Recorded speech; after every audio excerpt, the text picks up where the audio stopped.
Packing power, the energy of water. The Tuckers live in Colorado and consider themselves an environmentally responsible family. They turn out lights when they're not needed. They buy their food locally whenever possible. They recycle their trash. What they are not considering at 6 p.m. as they prepare dinner is how the electricity for these appliances is being generated. If they were asked, they might respond that their local power company uses solar and wind energy. There are facts concerning renewable energy generation many energy consumers are not aware of. First, it is 6 p.m., a peak time for energy use, with most homes demanding a large amount of electricity. Many businesses just winding down and restaurants winding up. Second fact, the sky was cloudy in Colorado today, and there was no wind.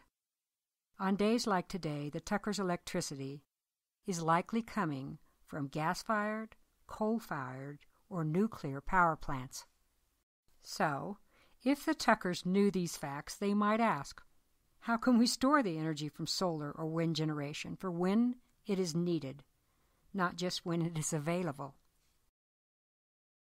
Let's ask David Dunlop, who is a former employee of Xcel Energy, Colorado's principal energy supplier. David began working for Xcel in 1980 and was a planner at the Cabin Creek Pump Storage Power Plant on Guanella Pass. What do you consider are the benefits of PSH? Pump storage can generate during the highest demand times and then pump uphill during off-peak hours when the demand and the expense of the electricity is the lowest. Pump plant can also come up to speed and be generating at full load within 10 minutes as a rule. That makes them very valuable to the electrical system for filling in gaps. But what really makes pump storage hydro useful is the fact that it can produce power during the most important times when it's needed the most. For instance, rush hour when we get off work.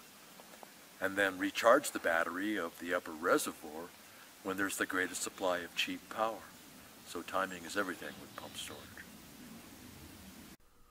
Hydroelectric pump storage power plants could be considered a type of giant battery.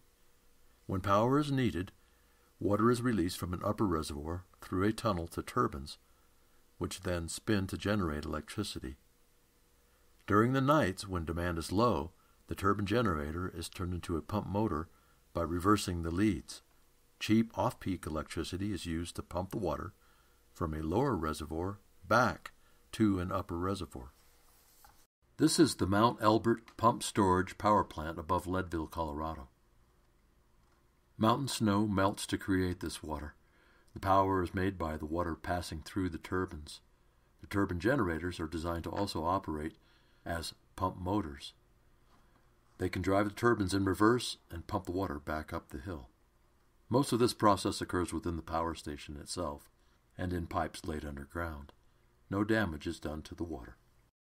The Colorado mountains offer perfect geography for more pumped storage hydropower plants. They are an efficient form of bulk energy storage, but there are only two such power plants in Colorado, the one you see here and the one on Guanella Pass above Georgetown. Isn't it time we consider the construction of more pumped storage hydropower plants in Colorado?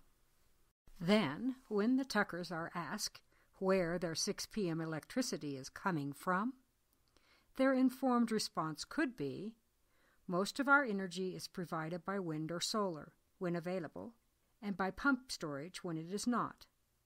We are proud to be part of such an energy plan.